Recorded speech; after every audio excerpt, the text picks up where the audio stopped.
Hi guys, welcome back to the Drive Life podcast. Delighted today to be at the Motorist, and more so joined by club racer Timothy Leonard. Thank you for having me.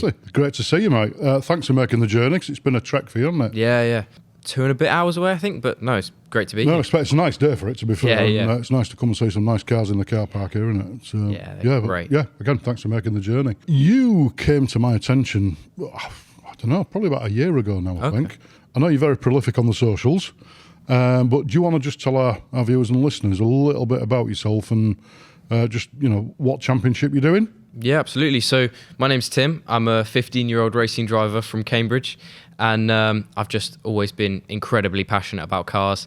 I think I've been told my first word was car before mum or dad, and my dad really fed that passion. He let me go to Goodwood Festival of Speed when I was 4 years old, and that was just heaven for me, just going around there, all the incredible cars, and people are so generous there as well. When there's photos of me sat in DTM cars and stuff like that, and it's just having an absolute whale of a time, and getting near Nico Rosberg as well, and that was incredible. So fast forward 11 years, this year's going to be the first time where I actually won't be able to go because I'm racing on the Goodwood weekend. I'm at Snetterton, but I'm now racing in the Junior Saloon Car Championship, which is race modified Citroen Saxos. So very, very cool kind of intro into club racing, and looking to go into to other things later on. Just going back to something you mentioned there, your first word being car. Yeah.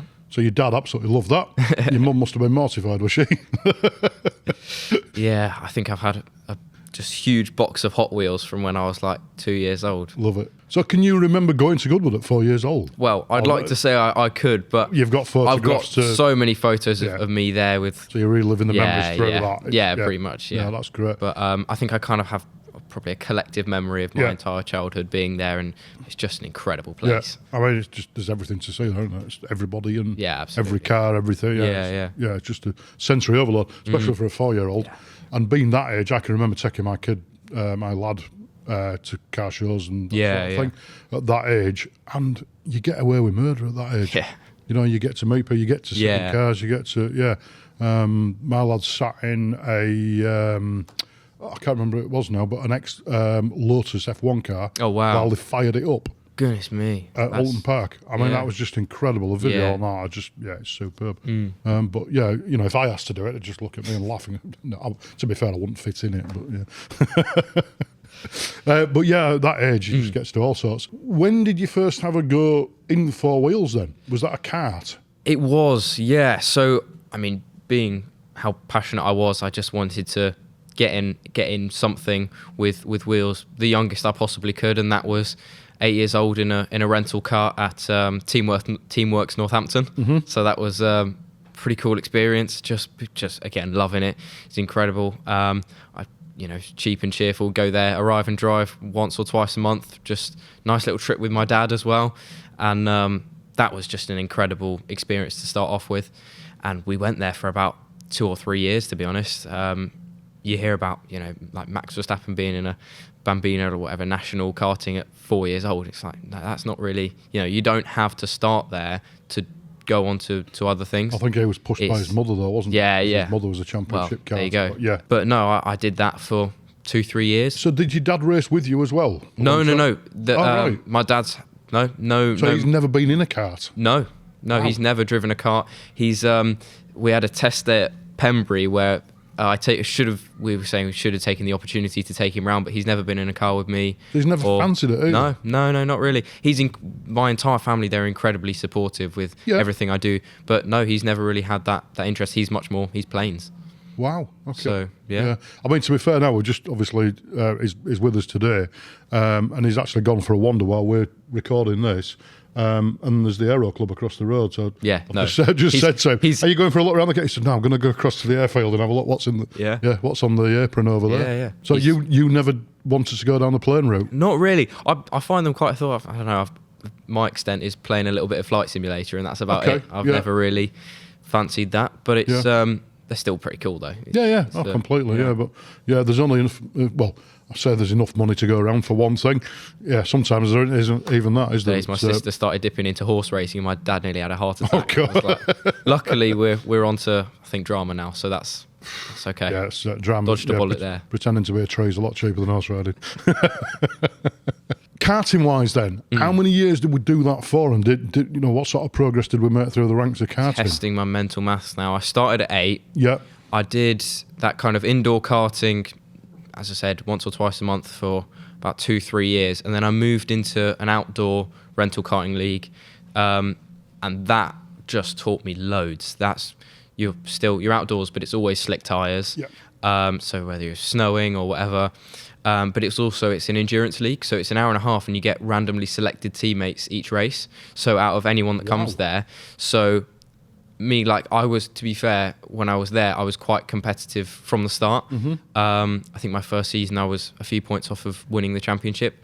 But even in my 3 years there, I never actually won the overall championship because it's so hard to win, because I think they have a system where basically the more you win, the more you get put with drivers that have won less, effectively. Okay, so it's not even a case of names out of a hat. No. Well, it started, I think it's something like the first 5 rounds was names out of a hat, and then later into the season, they start to filter it more. Wow. It's a really, really interesting championship, but that taught me loads about working with people, how to because you can sit there and be frustrated that maybe one of your teammates isn't as quick as you. Doesn't do you any but good. Then that's not going to speed them up. Yeah. So it teaches you so much about how to encourage people, how to work with people younger than you as well, people older than you, and obviously in karting you can be the best driver ever, but the weight difference is huge. Yeah. The weight matters so much in karting as well. So that was a really interesting one. Obviously, I started off, I was 12 years old, and I've done a good few years in cadets to know what I'm doing. So I was pretty rapid to start off with, because I was ridiculously underweight when I was young, just 40 kilo or something, just zipping around. And so that was great. That taught me loads about that kind of thing. So I was just going to ask, so on the flip side, you obviously tutoring other people. Yeah. Did you learn things from people who were quicker than you? Absolutely. Yeah, no, there was always that. Yeah, it's a great way to kind of have that humility to learn off people as well. Yeah. We never really had track walks or things like that, so you'd kind of stand on the fence on the side of the track and just watch what people are doing. And we had very basic, I think I was the first one there to ever run an onboard camera on my helmet, basically for the content really, but it was great for improving as well. And had made some great friends there, had some great battles with that, and it's still people that I talk to this day, and maybe some people that I might be doing some endurance car stuff with next year, potentially. Yeah. But it's just a great championship. Yeah. So you mentioned then about having your GoPro on the helmet. Other brands are available. Did you start a trend then? Did other people sort of next race? Was there somebody else with one on, and then? I don't want to say that I was. I don't mean to put you as a trendsetter. No, but effectively, yeah. I was, when I got there, it wasn't really a thing. Yeah. And it was only because I started on YouTube, because that was one thing that I started on as young as I possibly could, getting on those platforms. And I remember the first time I tried it, I had an Insta 360, and I had like a little pendant with a magnetic thing, and I clipped it onto my chest, and I got down in the end of the pit lane, and I could see my guy coming down the pit lane, and one of the marshals said to me, "You can't have that," because it was a chest mount, so obviously if I crash, it's going to hit me. And so I'm trying to get my dad over, trying to get this whole thing off, and he's in there, and I just rip it off, throw the camera at him, and get in the cart. So that was an interesting one to start off with, and I had to go off of phone footage and whatever. But after that, we got a better helmet mount in my visor. Yeah. And from there we were the first ones to do it for I think a whole season, and then there was 2 or 3 other guys that started coming in with shoulder mounts and stuff, and then they started YouTube channels as well, and there was things like that. I know there's a few of them that still went up into road taxis and stuff. It's interesting coming from a different generation. I've used cameras in my car doing track days to watch what I'm doing so I can improve, because I love learning new stuff. And you don't realise the habits you've got until you actually watch it. Absolutely. Oh God, why am I doing that? I didn't realise I was doing that. You're almost flipping that on its head because of your generation, and it's all the socials and the YouTube and getting the promo. And I completely get that. But it's interesting looking at it from a different generation. Absolutely, So you're obviously right across all the social platforms. So how much content do you actually put out? So I've watched quite a bit of yours. Trust me, I haven't seen it all because there's a lot of it, isn't there? Yeah, I mean, it's so time consuming, like editing, and you'll know that. Like, I go right through from. My aim is to try and get like a short form video from TikTok or Instagram Reel or whatever out once every 2 days, usually. Try and get that consistently. And honestly, the thing you spend 5 minutes editing, you'll get 3.5 million views. It's ridiculous. But I'm now over all those platforms up to almost 8,000 followers. Wow. So well done. doing pretty well. So and it does pay off. It does. It absolutely does. I know it's a long journey. It's a huge grind, and I've been at it, especially YouTube. YouTube's just takes ages to build any kind of traction. I've been at all of it for 2 and a bit years now, and as I said. What made you start down that avenue then? It was always like, for me, I've had a lot of people tell me that I'm like quite extroverted and whatever. And it's like, I'm really not. Like I honestly, especially at the start, like I hated it. I did it purely off of the point of view of me and my family were not super rich. Like, they are incredibly supportive. They can support me through these first few years, but after kind of next year, it's going to be completely sponsor funded. And social media is now one of the biggest ways to get that exposure, because it's not just stickers on cars anymore. It is that online exposure. If you are a company that wants to reach motorsport and car people, if you have a good social media that is going to reach those people, that is what's going to get you the sponsorship. You need a name, you need a face. Exactly, It's about building that brand. So that was all what started it for me. And as I said, like, I actually had to start doing some like school plays and drama stuff just to build up the camera confidence to actually start doing it, and it has really paid off. Well, it's certainly paid off. I congratulate you on your interview. And you're putting me to shame, if I'm honest with you. So have you had any other media training then? I have had a bit. One of my dad's friends at work, she runs some media training for some salespeople. So I've had some kind of a few tips and a bit of stuff on that. But honestly, people are so generous with the time that they've given me. I've had an influencer. She gave me loads of tips about what I'm doing with Instagram, what they push, what the algorithm doesn't push, all kinds of stuff like that. That was incredibly helpful. But yeah, I've had the kind of a few basic bits, but it's just been huge work on it, really. Nothing comes easy in life. No. If you want something, you have to work for it, definitely. But yeah, it's great to see it paying dividends. No, thank you. And it, like you say, in the future, you've got to do it. It's just, it's one of those things. It's being a racing driver is just a small part of. Absolutely, it's 1% driving, 99% finding the means to go driving. Yeah, but I think, again, just going back to the generation thing, there's a lot of people your age today who can't stand in front of people, who can't speak to people. I'll say to someone, give so-and-so a ring. I'll drop them a message. Just ring them. Yeah. But people who, your generation especially, are frightened of speaking to people these days because everything's behind a phone, behind a screen. Absolutely, yeah. Back when I was your age, phones weren't a thing. Yeah. And, if you wanted something, you had to speak to people. Yeah. And it's the only way, it's conversing. No, absolutely. I mean, we've got so many connections from just seeing somebody in a Starbucks with a racing jacket and just going and talking to them, because you never know. They might just like driving. They might own a racing team. You don't know. So it's the whole sliding doors moment. Yeah, absolutely. It really is. I don't know if you read Michael Caine's autobiography. No. He talks about when he was a jobbing actor at, I think it was at Pinewood Studios, and there used to be a tour guide came round on a golf cart taking people on studio tours, and he used to make time and speak to them and have a chat with them, and didn't know the guy from Adam. And then it turns out later down the line, the guy who took people around, tourists around, was the casting director for the Italian Job. Oh, wow. And remembered him from back then. Said, this is the guy you want, bang. And that's what got him the big break. Yeah. So again, you never know who you're going to speak to. It's who you know, it's not what you know. Exactly, yeah. And it's making that impression, and, and if you can do that, it's going to set you absolutely. Set you well up in life, And that's the thing, you can see it from two different angles of okay, I want to email people, I want to, try and get this guy's WhatsApp instead, maybe, But if I'm in a generation of people that are scared of that, it's the fact that I'm if I can get home from school and I've got a golden window of 2 hours where I can just be smashing the phone, getting in and calling people, and I'm very aware that for the next kind of 2 years, I've got a great opportunity where I sound young. People are going to give me more time.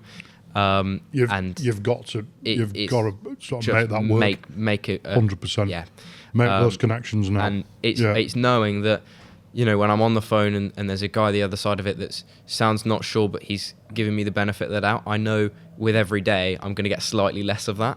And it's just making sure I'm absolutely making the most of it.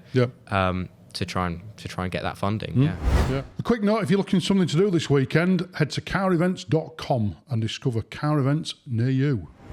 If we get the funding, what are we looking at for next year? I know I'm jumping way ahead at the minute. Absolutely. I mean, I'm just looking to see your ideas of where you want to go. I'm so Have focused you thought that far ahead? right now. We've kind of ummed and ahed about it and come to the conclusion, like, we're just 100% focused on this year before making any proper plans. We maybe we'll be back in Saxos. That would be great. It's a great championship. I mean, if money was no object, I love the if money was no object question. But if it wasn't, I'd be, I don't know, maybe like Touring Car UK would be great. But that's, again, ridiculous money. Telephone numbers. It's yeah. But to be honest, it would be great to do. I've always wanted to do like a wide kind of variation of stuff.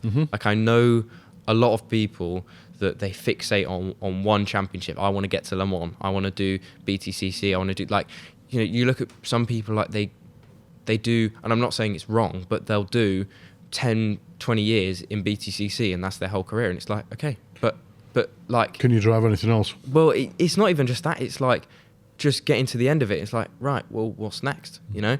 And I want to go out for a year and do drifting. I want to go and do rallying. I want to do all kinds of different. Absolutely love that. Go American, do ovals. Like, why not? You know, just. I mean, Caleb Rovenpera's approach. The World Rally driver. Absolutely, I feel so sorry for him now with his illness he's got. But yeah, I mean, just to throw an absolutely, I'll not throw it away, but I mean, it got a works drive, and just to say, no, I'm not going to do that anymore. I want to go circuit racing. I doff my cap to him for doing that. Yeah. I mean, it's a shame it hasn't worked out because of his illness, but I mean, that's just superb.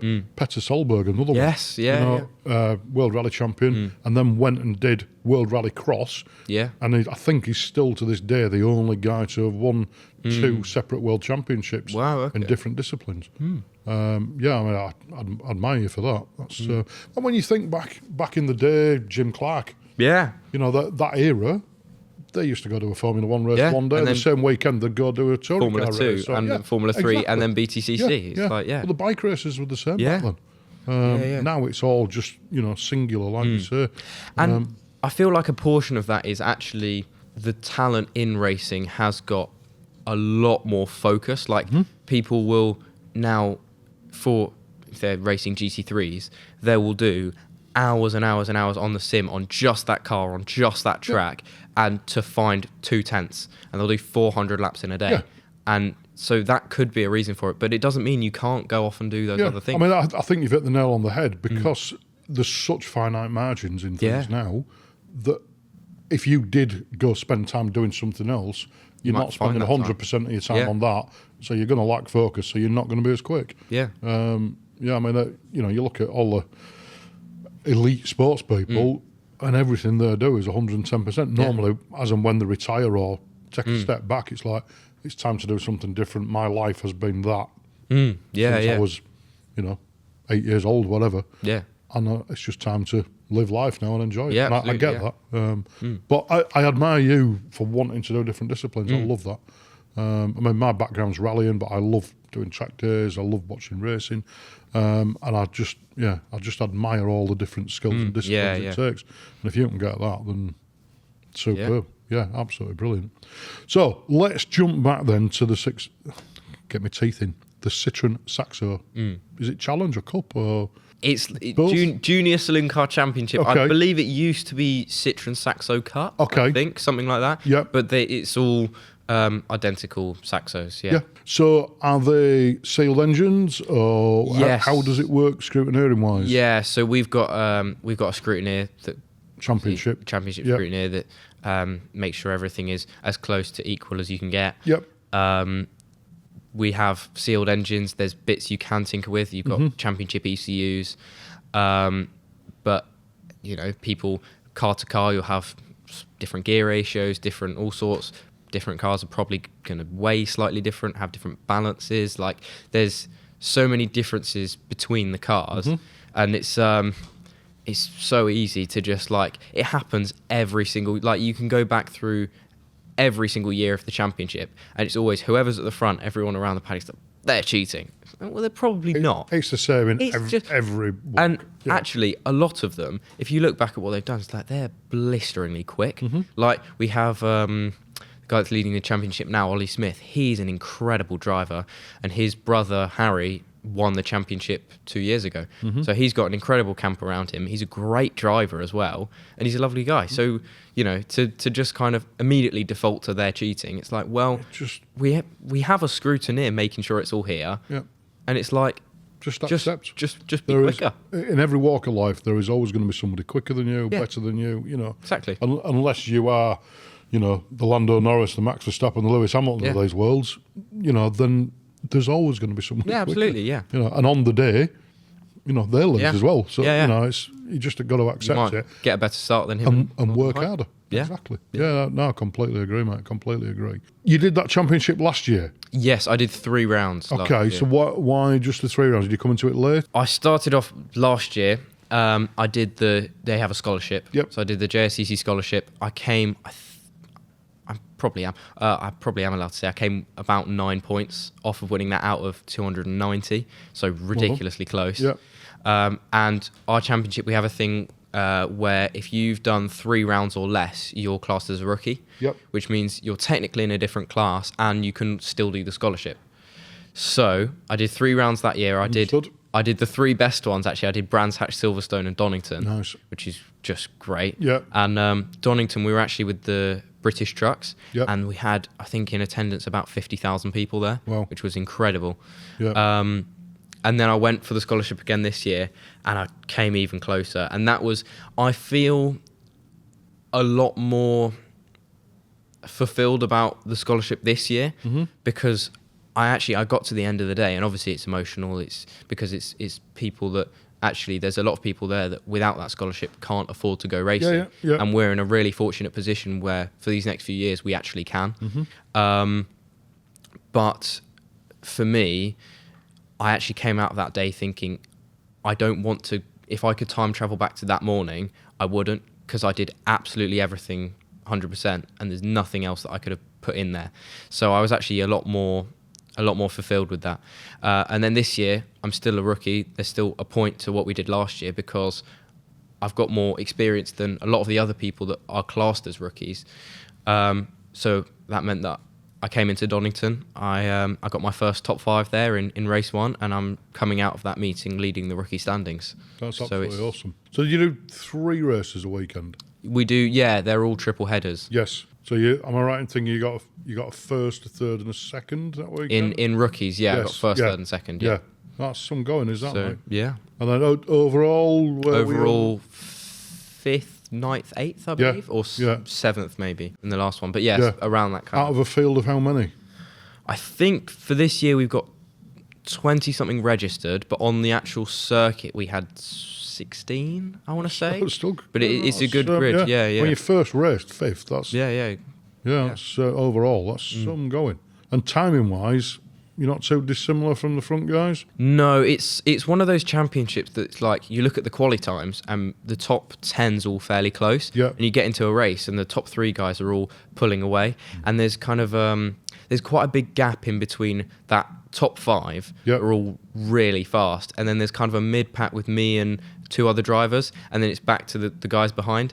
And I'm in a great position where I'm kind of almost sort of best of the rest area, and if I can, I'm so blessed to have these people that are really fast right in front of me, because it keeps me working super hard to try and, if I can get a really good start, if I practice my start so I get a really good start and get in front of them, maybe I can just hold a podium. Like that would be, there's things like that means that the work that I do completely corresponds to my racing. So how do you practice your starts? Do you do that live on circuit, or do you do it on the sim, or both? That's the hardest one to do, because obviously you can't go to a track day and just sit there the whole day going along. Yeah. But it's a case of, we get a practice start going into our formation lap. So on the green flag lap, you go onto the dummy grid, get your handbrake, whatever, you do your start, and then you go off for the actual start. You go off of how the practice start went. So if you bog down a bit, you need more revs, if you're wheel spinning, and you just try and control exactly what you did on practice start, but add that improvement.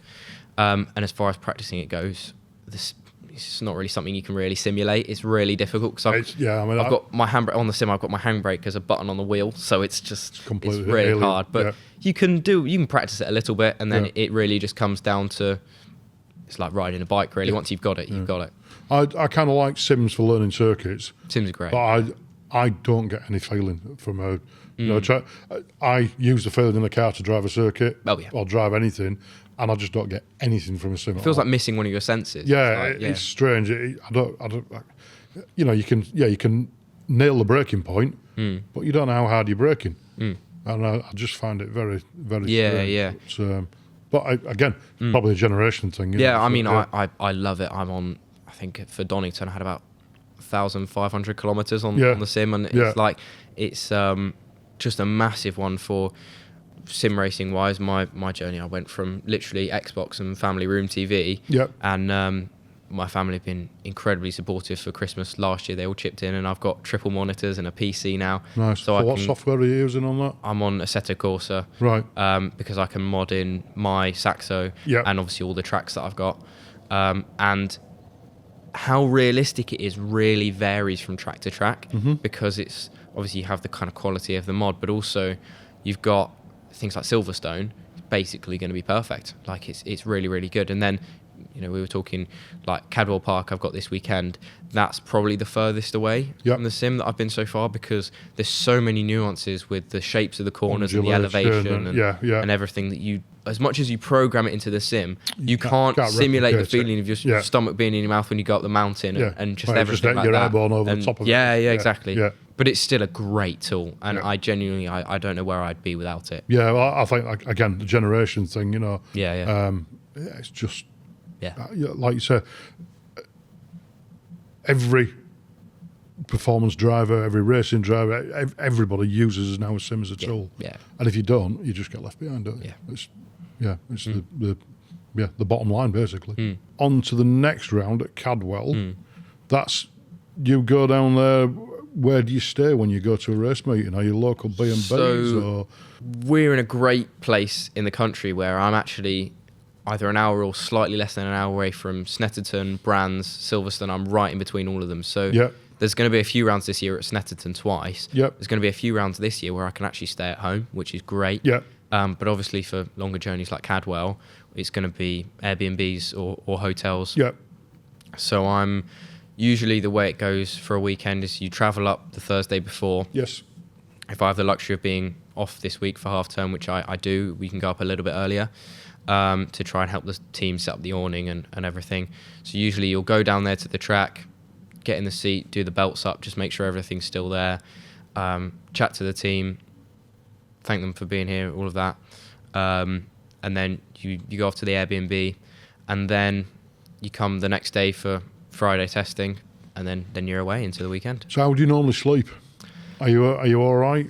I'm usually okay, actually. Yeah. I've heard of people like the day before a race weekend just not being able to sleep at all, but I'm actually all right. I think it's just so tiring that I kind of have to. But it's one of the biggest things that I really need to prioritize going in a week, 2 weeks before a race, is to get that bank of sleep up, because as you can imagine with like some of the stuff I do, it's not always the priority. If I've got videos out, if you're ready till 2 o'clock in the morning, exactly, it's going to have disadvantages down the line. It's one to definitely make sure that you're on top of before a race weekend. So what are the nerves like on the sat on the grid? I mean, I suppose practice is not too bad, you just get out there and get your practice done, but sat on the grid, and your slot, the lights go, what's your stomach doing? You'd say that, but I find the most nervy part for me is the first session of practice. Really? Yeah. Okay. I find every time before I get in the car for first practice, I'm bag of nerves. Yeah. I'm because like my brain's in like that sense of I've not done this for a while. Like, what am I doing? Because it's racing itself is counterintuitive. You're not meant to be driving a car around as fast as you can. So I get in there and then I get out the first session and I'm fine. I'm fine through the rest of testing. Yeah. Qualifying's fine, practice is fine. Maybe a little bit before the first race, but to be honest, once I've had that first session of testing, I'm actually okay. I love that feeling when you get out away from the assembly area, especially if the assembly area is on the track. Yep. You get out away from that, you get into the grid, and it's 20 of you, and you're all there together, and you're alone, and it's just you. It's just you in the car, and that's like... That's good. Amazing. Yeah. It's almost like escapism. Yeah. It's great. Yeah, I get that. So just going back to the bag of nerves, I have a friend who used to compete, rallying when we used to compete, and he wouldn't sleep the night before. And before, literally 15 minutes before the start of the first stage, you'd have to walk off, find a tree or a bush, and he was violently ill, sick. He'd get in the car within a minute of being in the first stage, relaxed, absolutely fine, not a problem.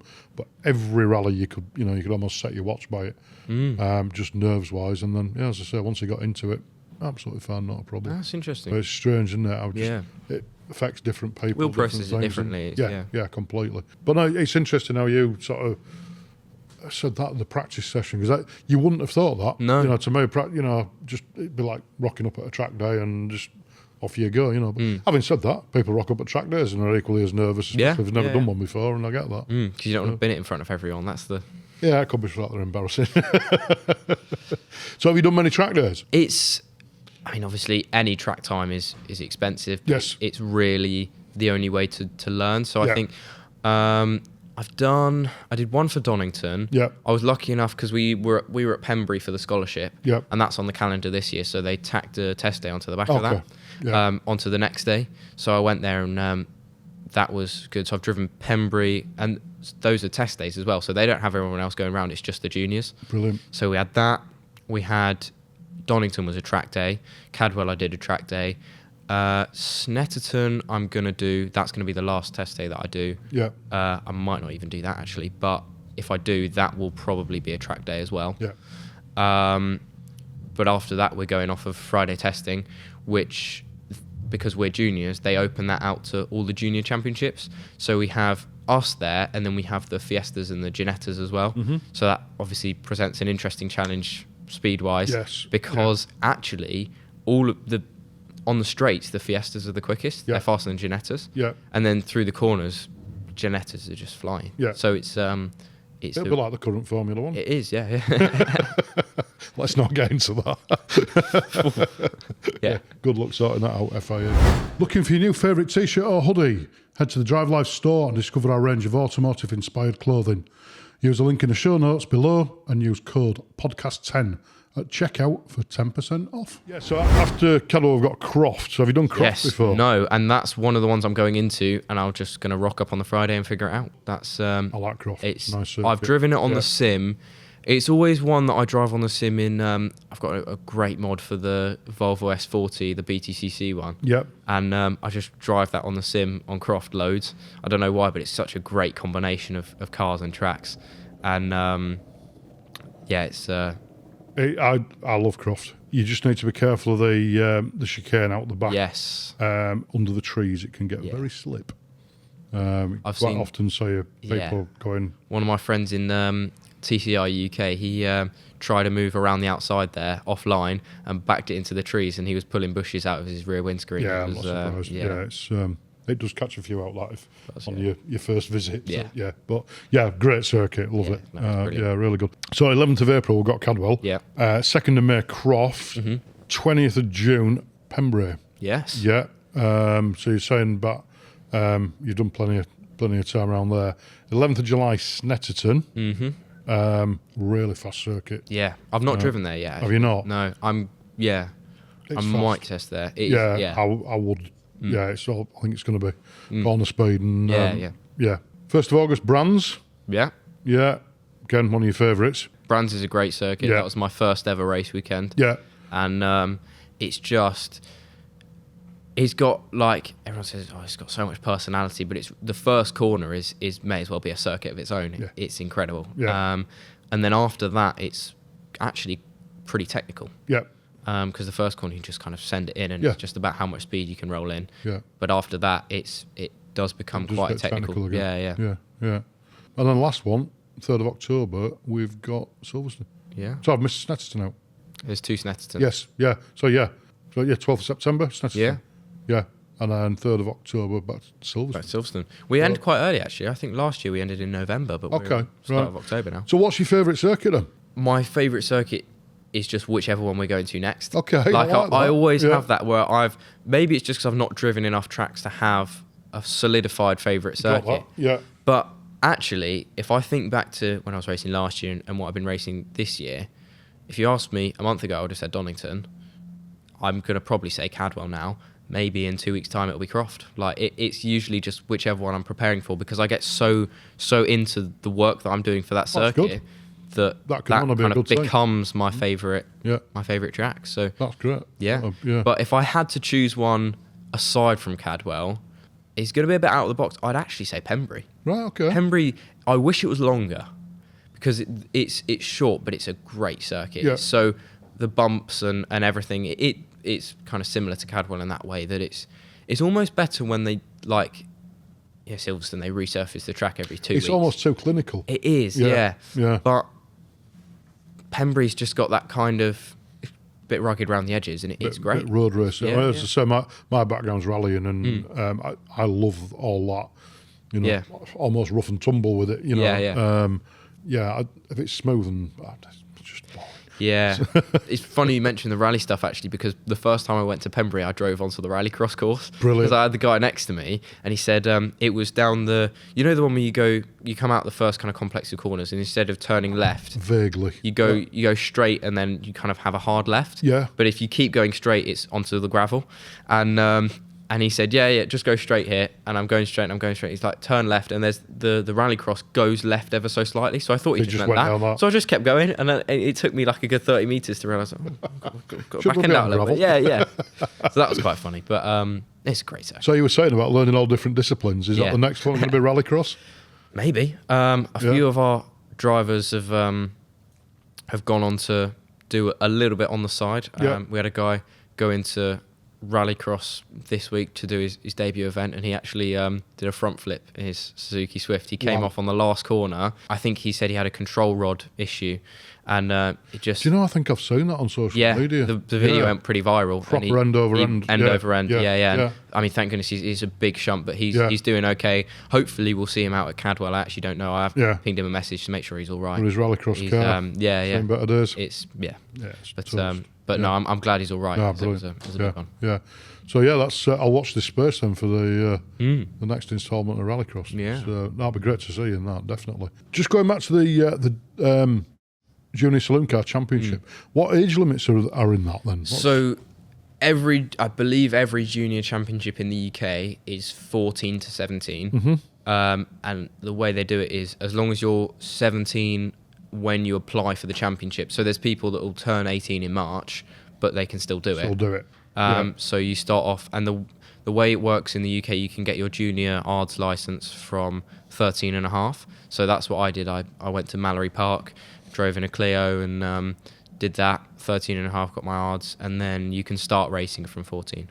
And you had all the impetus to do that. Your parents didn't. It was just like, Dad, I'm doing this. Yeah, my mum was a little bit worried, as you can imagine. Yeah. But it's I think the one for her that was the most worrying was when I got in a Rotax kart for the first time. That was an interesting one because speed difference. It was, and Did your mum come and watch? No, thank goodness.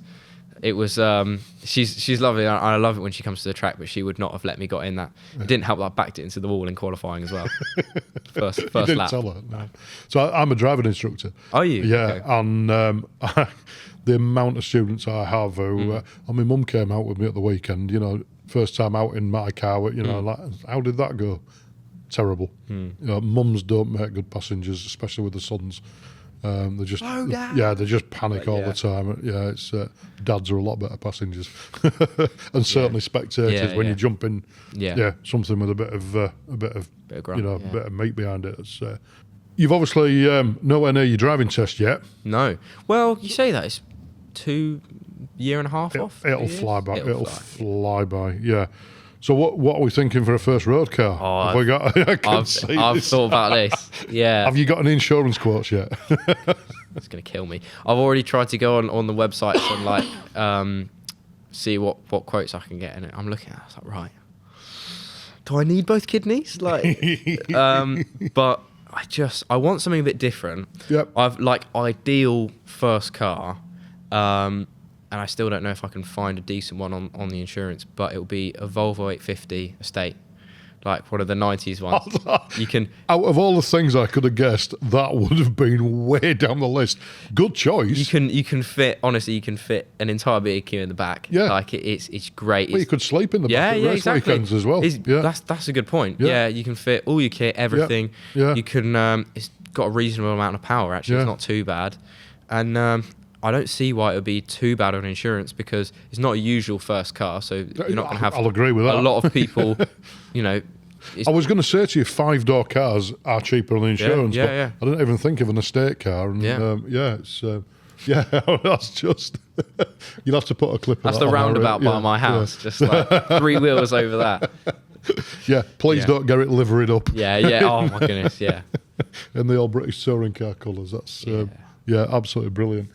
Yeah, I mean that's completely thrown me as that because I wasn't expecting that. Well, yeah, I like your choice. So go on then. That leads me on to 3-car garage. And what would you be? There you go. What would be your ultimate 3-car garage? I saw one thing that's like always been my kind of always the car I drove in Forza Horizon 4, and it broke my heart to see Ben Collins' review of it, and he said it was the worst car he's ever driven, which was the TVR Sagaris. I thought that was great. I probably won't put that in there, but it just looks like such a cool car. They are. If you want to meet your maker early, they look phenomenal. They sound phenomenal. Great. But yeah, I've never driven one, but I know people who have. I've seen them get pretty squirrely in that. Oh, squirrely is an understatement. Yeah. They're just you're basically an accident looking for somewhere to happen. Yeah. So maybe don't let your mum listen to this. But no, 3-car garage. If money was absolutely no object, I'd probably go. We were talking earlier about F40 or F50. I adore the 288 GTO. Right. Okay. Good shout. Just an excellent looking car. It's beautiful. It's amazing. And that would be. Don't get me wrong, that'd be collecting dust until each Sunday, but it's a great car, so I put that in there. Brilliant. I think you need something decently practical. So one of the guys that was coaching me at the Cadwell weekend, he's got an RS7 for his family, and I think if I got like an RS6 estate, that would be pretty good. Like again, sticking with the estate thing, they're quick. Yeah. And you know that's not too bad. It's like actually you can get your family around in it. Please don't black rims. No, like black badge. Oh, I just see it too often. Don't put 95 octane fuel in it like Matt Armstrong did. Did he say that? He took us to America. Really? To SEMA.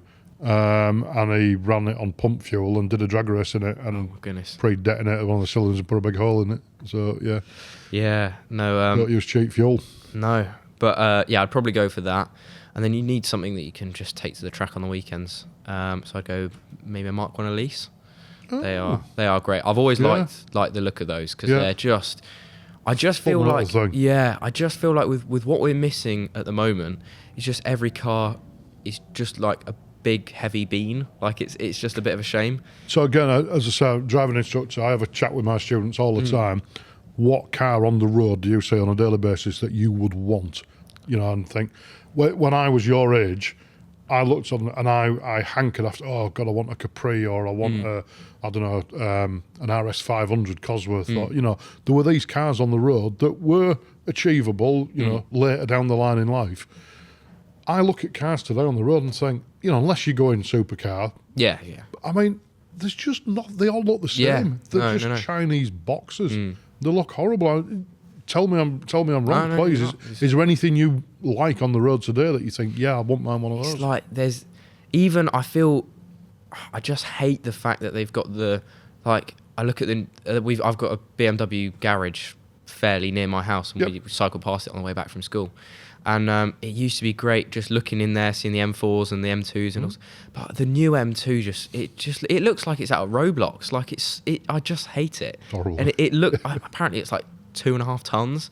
Like I had the absolute pleasure of going around Thruxton with Tiff Nadell in a BMW M2, the old one. Oh, wow. Just sideways everywhere. I was just going to say, that'd have been in a perfect straight line all the way around. Yeah. That was incredible. But even that, whatever, 100 horsepower, but really light car, actually, or at least it felt it. Yeah. But everything is just a boat, even if it looks like. Completely. And I mean, going back to Lotuses, if you look at what they're doing now with the SUVs and stuff, it's like, that's not Lotus. Yeah, exactly. Completely agree.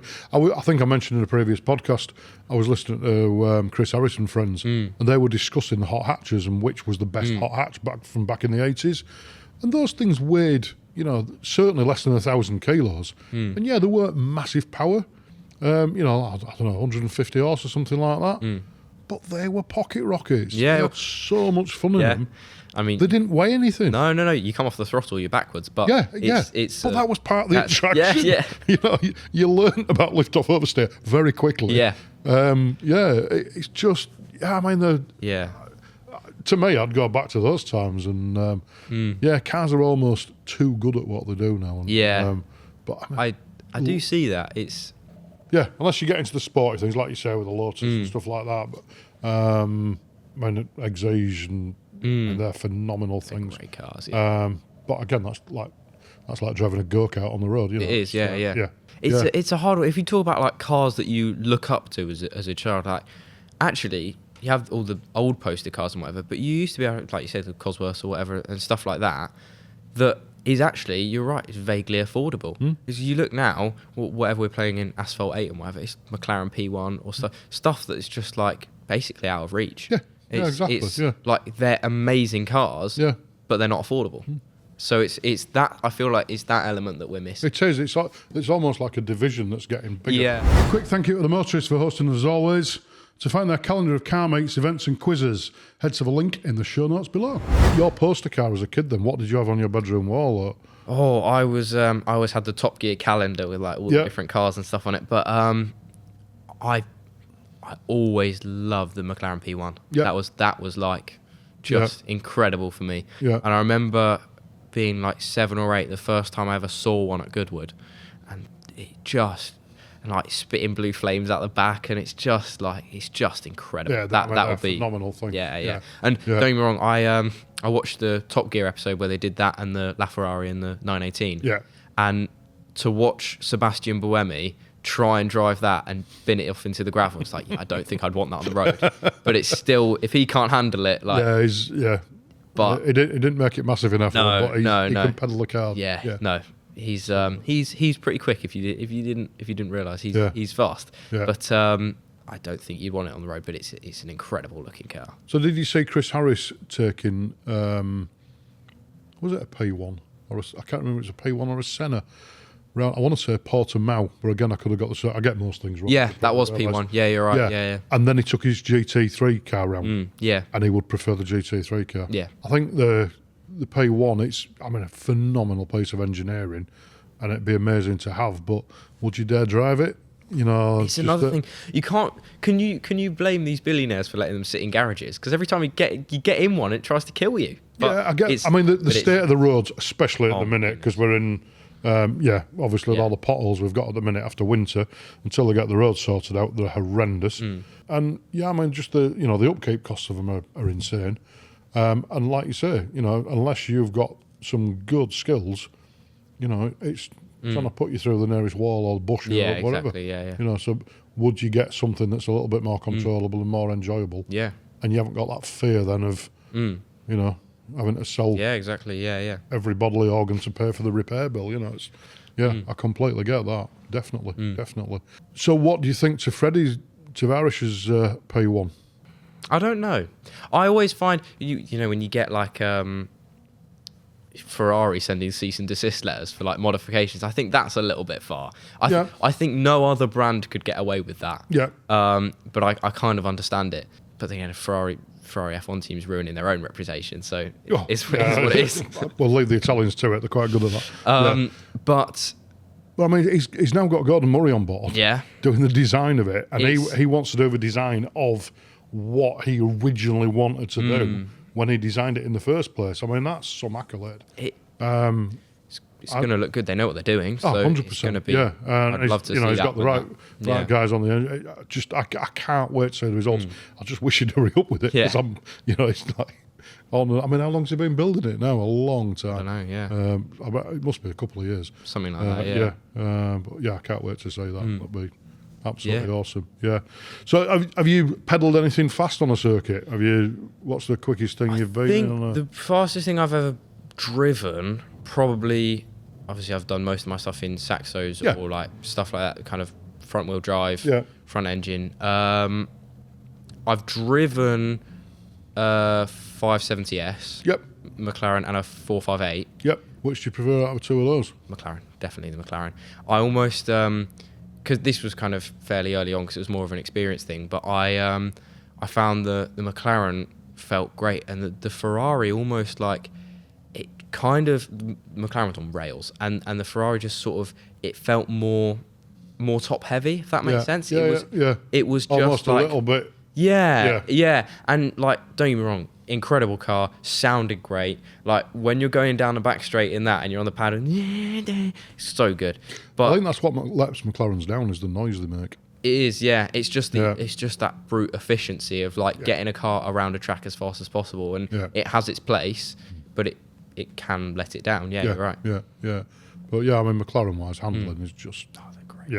They're phenomenal. So good. It's the only one of those cars where I've ever thought, like, actually, I feel like I got a lap or two in a Hurricane as well, and it felt uncrashable. It felt like the kind of thing where I can floor it now, and it's either going to go nowhere because the traction control is stopping me, or it's just those things you can send it in as hard as you want, and it's just going to level itself out. But the McLaren, I had a few times where I thought, actually, I don't want to hedge this. Like I'm wind back a little bit. And the Ferrari was kind of somewhere in between. But no, it's a McLaren's a proper driver's car, and I feel like some people really underestimate that. I completely agree with that. I have a big passion for McLarens. I've driven quite a few very nice ones. In anger as well. And they're just, to me, they just do what they say on the tin. They go where you point them, and they're almost Lotus-esque handling. A lot more power, like I said, just without the sound, unfortunately. But if you watch back a previous podcast, if you do have a McLaren, have a word with Matt at Nicromobium. He'll make your McLaren sound very nice. So, what's your biggest fear about going into this next race series then? I'm jumping ahead again. But it's a hard one. Not race, your current race series. Don't want to give too much away to your competitors obviously, so just be careful what you say. But it's a hard one. I've never really had the thing of consciously being scared of crashing something. Because I feel like if you're, and I know because I felt it once in karting, and I've stopped myself and I thought I'm never doing that again, because if I'm out here looking at walls and looking at, okay, is there runoff here? You're going to go slower. Like, it's just not how you drive. And you're more likely to have an accident as well, because where you look is where you go. So I've never really been scared of, since then, crashing a car. It's more the one that I really am really scared of is getting to the end of the season and being few points off somebody, watching them celebrating and just thinking I could have given more. That's my biggest thing. I have nightmares about that, of getting out my car in Parc Ferme, watching somebody spraying champagne, just thinking, could I have worked harder for this? But you said to me earlier, previous weekend, that you've done the perfect weekend. You could not have done more on that weekend. That was on the scholarship. And that's why I just have to go into everything with, I have to kind of dress myself down at the end of the weekend, just like, actually, I couldn't have done anything else. If you walk away from a weekend saying that every time, if you work as hard as you possibly can in that weekend and think, I'm going to go and get into bed and just, actually, if I could go back to this morning, I wouldn't, because there's nothing else I could have done.